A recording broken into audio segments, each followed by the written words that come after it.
দেশি ভিসা সবার বিশ্বাস। হ্যালো বন্ধুরা, কেমন আছেন? আশা করি নতুন একটি ভিডিওতে আপনারা সকলেই ভালো আছেন।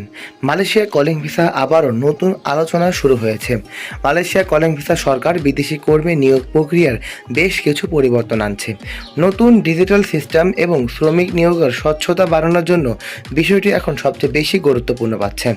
সর্বশেষ তথ্য অনুযায়ী মালয়েশিয়া ও বাংলাদেশের মধ্যে শ্রমিক নিয়োগ ব্যয় কমানো এবং বৈধ প্রক্রিয়ার কর্মী পাঠানোর বিষয় নিয়ে আলোচনা চলছে। মালয়েশিয়ার প্রধানমন্ত্রী আনোয়ার ইব্রাহিমও বাংলাদেশের কর্মীদের নিয়োগ খরচ কমানোর উপর গুরুত্ব দিচ্ছে। এদিকে বিভিন্ন সূত্রে জানা যাচ্ছে প্লান্টেশন সহ কয়েকটি খাতে বিদেশি শ্রমিক নেওয়ার প্রক্রিয়া নিয়ে কাজ চলছে এবং নতুন কোটা অনুমোদন বিষয়েও আলোচনা চলছে। তবে এখনও বাংলাদেশি কর্মীদের জন্য চূড়ান্ত আকারে কলিং ভিসা চালুর কোনো চূড়ান্ত সরকারি ঘোষণা আসেনি। বিশেষজ্ঞরা বলছেন, যাদের পাসপোর্ট, বিএমইটি রেজিস্ট্রেশন এবং কাগজপত্র প্রস্তুত আছে তারা এখন থেকেই প্রস্তুতি নিয়ে রাখতে পারেন, কারণ যে কোনো সময় নতুন আপডেট আসতে পারে। তবে এখন একটি বড় বিষয় অবশ্যই মনে রাখতে হবে, সোশ্যাল মিডিয়া এবং সব ধরনের খবর বিশ্বাস করবেন না, কারণ এখনও সরকারিভাবে মালয়েশিয়া কলিং ভিসা বড় সড়োভাবে চালু হয়নি। কিন্তু মালয়েশিয়া কলিং ভিসার মেডিকেল যেহেতু ঈদের আগে চালু হয়ে গিয়েছিল, তাহলে আমরা আশা করতে পারি খুব শীঘ্রই বড় আকারেই মালয়েশিয়া কলিং ভিসা চালু হয়ে যাবে।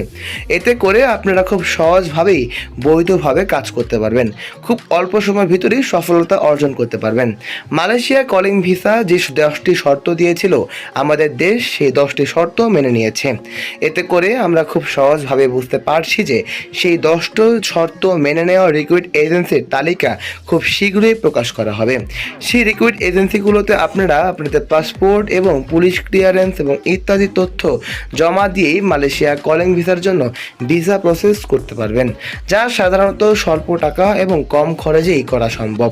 মালয়েশিয়া কলিং ভিসা সাধারণত 5 থেকে 6 ক্যাটাগরিতে শ্রমিক নেওয়ার পরিকল্পনা চলছে। বিশেষ করে সার্ভিস সেক্টরগুলোতে কিন্তু তারা বেশি জোরদার করছে। তাই আপনারা বলতে পারি, মালয়েশিয়া কলিং ভিসা যারা যাওয়ার জন্য আগ্রহী তারা এখনই প্রস্তুতি হন, কারণ খুব শীঘ্রই মালয়েশিয়া কলিং ভিসা ওপেন হয়ে যেতে পারে। আজ এই পর্যন্তই। ভালো থাকবেন এবং সুস্থ থাকবেন।